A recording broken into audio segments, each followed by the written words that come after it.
Luke 14:27. And whoever does not bear his cross and come after me cannot be my disciple. When I was a little boy, I went fishing with my grandpa in the mountains of Colorado. Following the creek further into the woods, it came to a place where it cascaded down a small waterfall.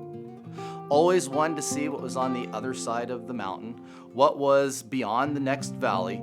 I said to my grandpa, "Let's climb this and see what's there."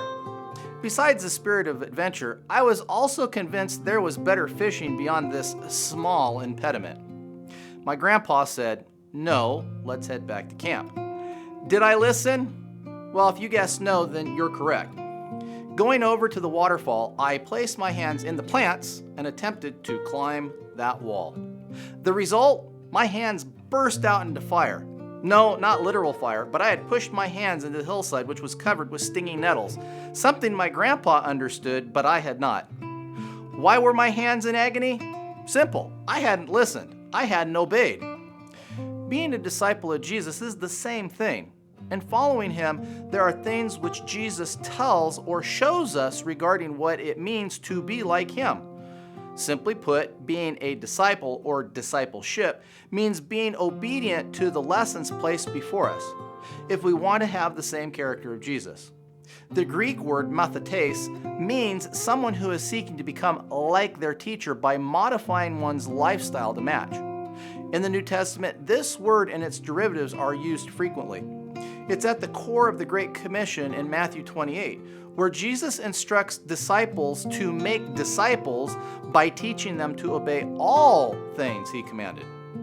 It is here that many of Christ's disciples get hung up, making one of two mistakes.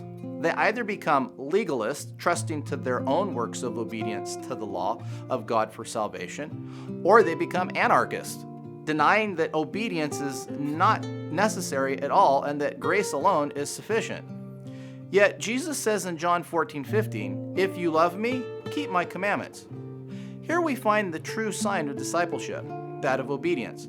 Not a forced obedience from fear or coercion, but one based in what Jesus himself lived, a life of service and love towards God and people. Looking in faith towards Jesus, his disciples will model their lives after the divine pattern because sin is seen for what it is, the righteous character of God, and the choice is made. I would rather have Jesus than my sin. Do you want to learn why obedience is the true mark of those who follow Jesus? Then click in the link in the description below to receive a free book, Steps to Christ. Until next week, Maranatha.